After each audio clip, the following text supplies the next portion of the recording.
Assalamualaikum warahmatullahi wabarakatuh. Salam sahabat Ramadan, satu hati, berbagai amanah dan tausiah di bulan Ramadan. Bismillahirrahmanirrahim. Alhamdulillahirabbil alamin. Wassalatu wassalamu ala asrafil anbiya'i wal mursalin Sayyidina wa maulana Muhammadin wa ala alihi wa ashabihi ajma'in. Qala Allah ta'ala fil Qur'anil azim. A'udzu billahi minasyaitonir rajim. Bismillahirrahmanirrahim. Syahrul Ramadan alladzi unzila fihi al-Qur'an hudal lin-nasi wa bayyinatin minal huda wal furqan. Shadaqallahul azim.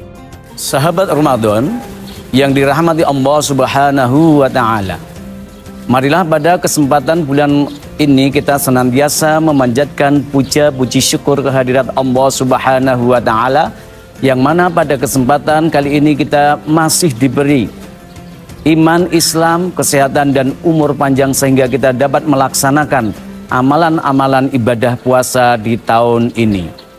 Sahabat Ramadan yang dirahmati Allah, kita sering memperingati nuzulul Quran. Makna daripada nuzulul Quran ini sangat jauh sekali, yaitu Al-Quran diturunkan di bulan Ramadan.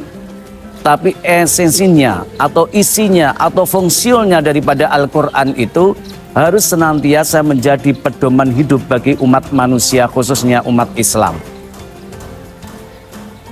Karena bulan Ramadan ini bulan yang sangat mulia, maka kita harus senantiasa mempelajari Al-Quran. Al-Quran itu sangat visioner, mulai dari zaman dulu, zaman sekarang, serta besok yang akan datang, membangun peradaban dunia. Maka kita sebagai umat Islam senantiasa harus mempelajari, mengkaji isi yang terkandung di dalam Al-Quran. Kita tidak boleh hanya sebagai pembaca pasif, tetapi kita senantiasa harus mempelajari Al-Quran ini untuk mendorong kemajuan peradaban di tahun ini. Sahabat Ramadan yang dimuliakan Allah Subhanahu wa Ta'ala, bahwa yang namanya Al-Quran itu diturunkan bukan untuk orang-orang Arab saja.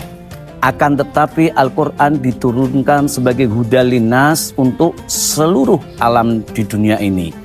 Maka Al-Quran itu mengandung prinsip-prinsip maqasidul al-syariah.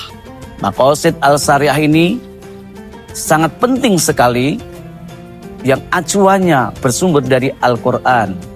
Satu, hifdzul ad-din, melindungi agama.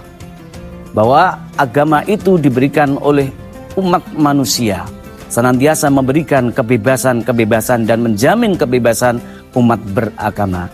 Lakum dinukum waliyadin. Yang kedua, hifdzul an-nasl, bahwa kita itu senantiasa untuk menjaga akal manusia, an-nakhl. Jadi akal kita harus senantiasa dijaga supaya akal kita itu sehat, supaya akal kita itu senantiasa berpikiran positif dan tidak boleh dirusak akal tersebut. Kemudian hifdzul al-mal, bahwa ajaran agama Islam itu dalam prinsip-prinsip maqasid al-syariah itu untuk melindungi harta. Selanjutnya, hifdzul an-nafsi, yaitu bahwa manusia senantiasa untuk menjaga jiwa-jiwa manusia. Artinya jiwa kita harus senantiasa dijaga oleh ketentraman, kedamaian, dan persahabatan. Maka Al-Quran itu sebagai petunjuk umat manusia harus dipelajari dan dikaji lagi.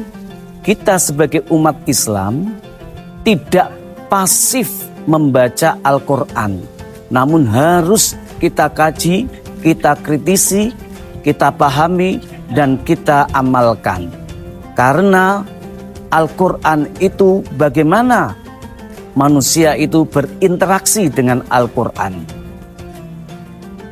Al-Quran yang berisikan akidah, akhlak, muamalah, dan lain sebagainya sudah sangat sempurna untuk menjadi pedoman hidup umat manusia.